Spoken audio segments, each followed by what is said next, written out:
बिस्मिल्लाहिर्रहमानिर्रहीम अस्सलाम वालेकुम।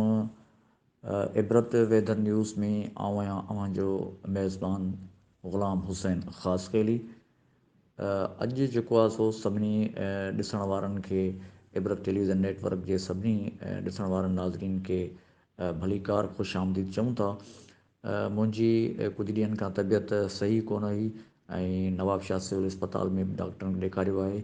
मुंहिंजी सिहतयाबी लाइ दुआ कंदा। मूं समेत जेके बि बीमार आहिनि अलाह पाक उन्हनि सभिनी खे शफ़ा अता करे ऐं उन्हनि खे सिहतयाब करे।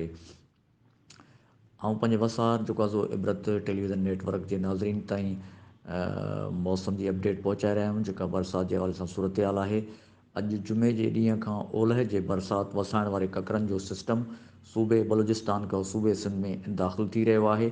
ककरनि जो सफ़रु शुरू थी वियो आहे। अॼु जुमे जे ॾींहुं शाम राति खां ऐं सुभाणे छंछर जे ॾींहं ते लाड़काणू, कंबर, शदादकोट, दादू, नौशरो फिरोज़, जामशोरो, हैदराबाद, टंडो मोहम्मद ख़ान, मटियारी, टंडो अलायार, मीरपुर ख़ास, सांगड़, अछड़ो थर, नवाब शाह, टंडो आदम, सकरंड, काज़ी अहमद, दौलतपुर, मोरो, सेवण शरीफ, लकीअ जबल, खैरपुर मीरत, सखर, घोटकी, कशमूर, कंदकोट, शिकारपुर, जेकमाबाद समेत सिंध जे गादीअ वारे शहर कराचीअ जे कुझु इलाइक़नि में गजगोड़ खियण सां बरसाति जो इम्कानु आहे।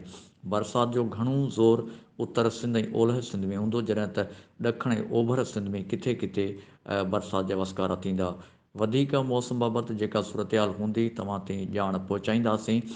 दुआनि में यादि कंदा ऐं सिहतयाबी लाइ बि दुआ कंदा। मूं समेत जेके बीमार आहिनि अलाह साईं उन्हनि सभिनी खे शफ़ा अता फ़रमाए। मौसम जे पल पल जे ख़बरुनि बाबति अव्हांखे ॼाण ॾींदा रहंदासीं। वधीक ख़बरुनि ॾिसण लाइ ॾिसंदा रहो इबरत टेलीविज़न नेटवर्क।